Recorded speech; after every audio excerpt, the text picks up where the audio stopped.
Hello friends, कैसे हैं आप सभी। उम्मीद करता हूँ आप अपनी एसएससी एमटीएस एग्ज़ाम 2024 की तैयारियां अच्छे से कर रहे होंगे। और इसी के संदर्भ में हम लेकर आए हैं आपके लिए इम्पोर्टेंट जी के क्वेश्चन जो आपको एसएससी एमटीएस एग्ज़ाम को फाइट करने में काफ़ी हेल्पफुल होंगे। तो चलिए चलते हैं हमारी जी के रिविजन क्लास की ओर। इसमें हमारा क्वेश्चन आता है जैसे कि दल बदल विरोधी कानून से संबंधित अनुसूची कौन सी है। तो देखिए, ये पहले पूछा गया है एसएससी 2018 में, 20 में, 22 में, आरआरबी में पूछा गया है। तो इस प्रकार आप समझ सकते हैं कि इम्पोर्टेंट क्वेश्चन है। ऑप्शन दे रखा है कि दल बदल विरोधी कानून संबंधित अनुसूची कौन सी है। 8वीं अनुसूची, 10वीं अनुसूची, 11वीं अनुसूची या 12वीं अनुसूची। तो देखिए, इसका सही आंसर क्या होगा। इसका सही आंसर होगा 10वीं अनुसूची।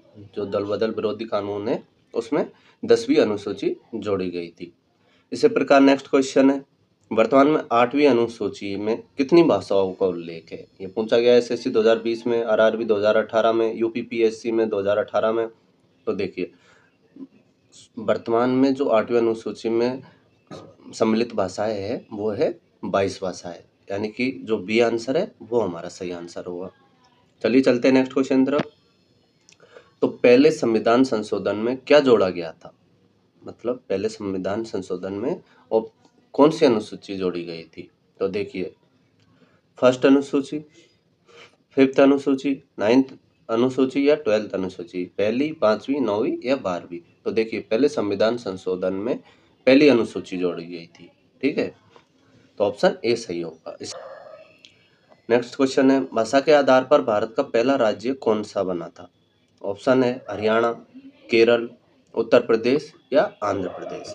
तो देखिए, जो भाषा के आधार पर पहले राज्य बनाए नहीं जा रहे थे, लेकिन जब आंध्र प्रदेश में आंदोलन शुरू हुए और उनके एक आंदोलन कार्यकर्ता की जब मृत्यु हुई तो भारत को एक भाषा के आधार पर राज्य का गठन करना पड़ा, जो कि 1953 में हुआ और आंध्र प्रदेश के रूप में बना। तो इसका सही आंसर होगा फोर्थ आंध्र प्रदेश।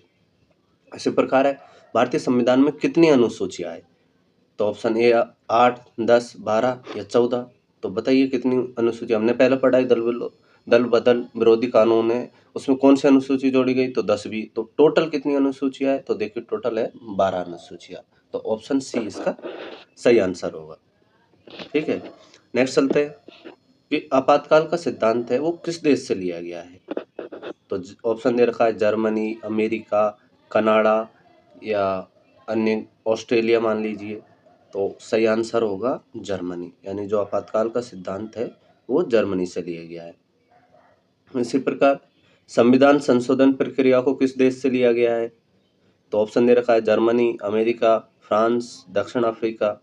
तो सही आंसर क्या होगा।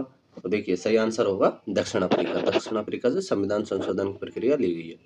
इसी प्रकार है कि संसद किस किस को मिलाकर बनती है, यानी संसद के जो अभिन्न अंग है वो कौन कौन से है। ए दे रखा है Lok Sabha, B Lok Sabha and Rajya Sabha, C Rajya Sabha, D Lok Sabha, Rajya Sabha और राष्ट्रपति। तो देखिए, संसद इन तीनों से मिलकर बनता है, लोकसभा, राज्यसभा और राष्ट्रपति। तो ऑप्शन डी सही होगा, क्योंकि कोई भी विधेयक पारित किया जाता है तो पहले लोकसभा में होता है, फिर राज्यसभा में, और फिर उसको सहमति कौन देते हैं, राष्ट्रपति। तो तीनों आवश्यक है। इसी प्रकार नेक्स्ट क्वेश्चन है, राज्यसभा के सदस्यों का कार्यकाल होता है। इसमें ऑप्शन गलत दे रखे हैं, लेकिन देखिए, राज्यसभा के सदस्यों का कार्यकाल 6 वर्ष होता है। ठीक है, इसी प्रकार राज्यपाल अपना त्यागपत्र किसे देता है।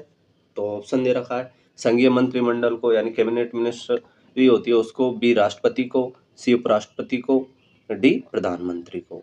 तो देखिए, राज्यपाल है वो अपना इस्तीफा त्यागपत्र राष्ट्रपति को देता है, क्योंकि राष्ट्रपति उसको नियुक्त करता है, अपॉइंट करता है। इसी प्रकार है, किसे हटाने का प्रावधान संविधान में नहीं है। तो देखिए, ऑप्शन दे रखे हैं उपराष्ट्रपति, बी राष्ट्रपति, सी राज्यपाल, डी अटॉर्नी जनरल। तो सबसे पहले जो राज्यपाल है उसको कोई भी ऐसा आधार नहीं है जिस पे हटाने का प्रावधान संविधान में हो। वो सही पूछा जाए तो राष्ट्रपति के प्रसाद पर अंति बना रहता है। इसी प्रकार अटॉर्नी जनरल है, उसका भी यही है कि वो उसको भी हटाने का कोई प्रावधान संविधान में नहीं है। यानी कि राज्यपाल है उसका तो 5 वर्ष का प्रावधान है कि उसका कार्यकाल 5 वर्ष का होगा, और जब उससे पहले उसको हटाना अवैध है। लेकिन जो अटॉर्नी जनरल होते हैं, जो सरकार के कानून के अधिकारी होते हैं, जो उनकी तरफ से उनके केसों का उनके पक्ष रखते हैं कोर्ट में जाके, उनको हटाने का कोई प्रावधान संविधान में नहीं है। वो सरकार की सहमति से नियुक्त किए जाते हैं और उसके बाद फिर जैसे ही सरकार इस्तीफा देती है, तो उनको इस्तीफा दे देना चाहिए। ये कंपल्सरी नहीं है, लेकिन आमतौर पर वो दे देते हैं क्योंकि उनकी सहमति से ये बना हुआ है। नेक्स्ट चलते हैं, भारतीय संविधान में मूल कर्तव्य कब जोड़े गए थे? तो देखिए, भारतीय संविधान में जब 1976 में स्वर्ण सिंह समिति की सिफारिश पर 42वें संविधान संशोधन किया गया था, उसके आधार पर मूल कर्तव्य जोड़े गए थे। तो इसका सही आंसर होगा डी, 1976। इसी प्रकार है, किस अनुच्छेद के अनुसार राजभाषा हिंदी है? अनुच्छेद दे रखे 323, अनुच्छेद 343, अनुच्छेद 243, अनुच्छेद 313। तो इसका सही आंसर क्या होगा? अनुच्छेद 343। नेक्स्ट है कि एकल नागरिकता का प्रावधान किस देश से लिया गया है? ऑप्शन है A America, B Italy, C Britain, D रूस। तो एकल नागरिकता का प्रावधान ब्रिटेन से लिया गया है, क्योंकि अमेरिका में दोहरी नागरिकता है, वहाँ राज्य और संघ दोनों की नागरिकता प्राप्त होती है। इसी प्रकार किस अनुच्छेद में अस्पृश्यता का उन्मूलन किया गया है? ऑप्शन है अनुच्छेद 16, अनुच्छेद 17, अनुच्छेद 18 या अनुच्छेद 19। तो देखिए, अनुच्छेद 17 है, उसमें अस्पृश्यता का उन्मूलन किया गया है। इस प्रकार कुछ अन्य इम्पोर्टेंट टॉपिक्स लेकर आएंगे नेक्स्ट वीडियो में। Thank you.